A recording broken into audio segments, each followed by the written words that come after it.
Hello po, ako po si Charmaine. Nagbabaganap po na bilang Santina. Saka iniimbitahan ko po kayo na manood yung mga episode. Ang susunod na programa ay Rated G. Ito ay pwede sa lahat ng manonood.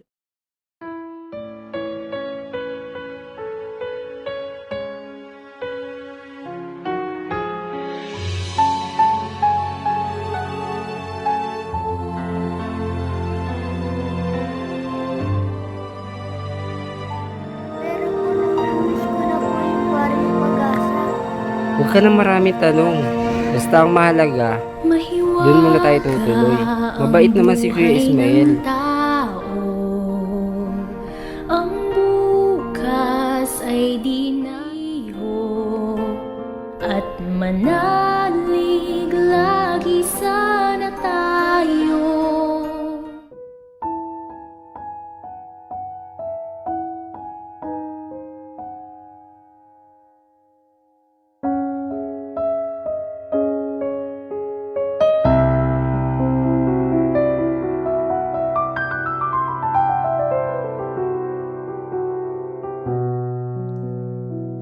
O paano, Santino?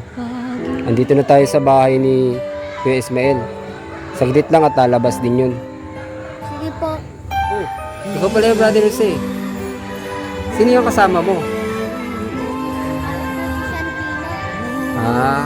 O tara, pasok kayo.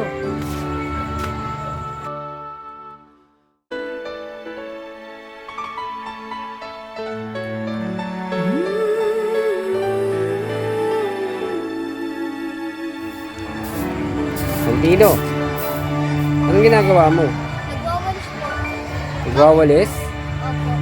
O nga pala, asan nga pala si brother Jose? Si Father si po. Saan kaya pumunta si brother Jose? Ewan ko din po eh. O sige, tuloy mo na yung paglilinis mo dyan ha. Pagkatapos nyan, kumain ka na ha.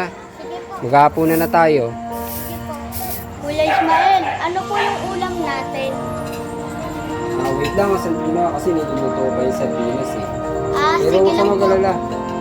Malapit na rin tayo kumain. Sige po. Pasensya ka na ha. Sardinas na kasi yung kaya nating ulamin sa ngayon eh. Okay lang po, paborito ko din po yun. Ano nga palang madalas mo kinakain? Kulay at saka mga isda ko eh. Ayun po din ang aking paborito.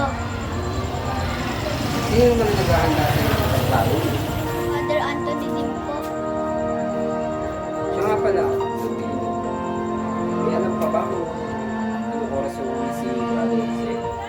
Sa palagay ko po, hindi po siya yata uuwi. Tingin mo matatagalan kaya siya? Sige. Wait lang, Santino ha. Ihanda ko na yung ulam natin. Sige po. O ano, Santino? Nagusog ka ba sa kinain mo? Opo, napakasarap po. Pasensya ka na ha. Kasi sardinas lang talaga yung kaya nating ulamin ngayon eh. Baka sa susunod, sarap na yung ulamin natin. Yay! Ano, Santino? Mukhang malabo pang umuwi ngayon si Brother Jose. Hindi ko rin kasi alam kung saan siya pumunta eh. Pagkatapos nga pala natin kumain, Magugas din po ako ng pinggan. ganun ba? Sige.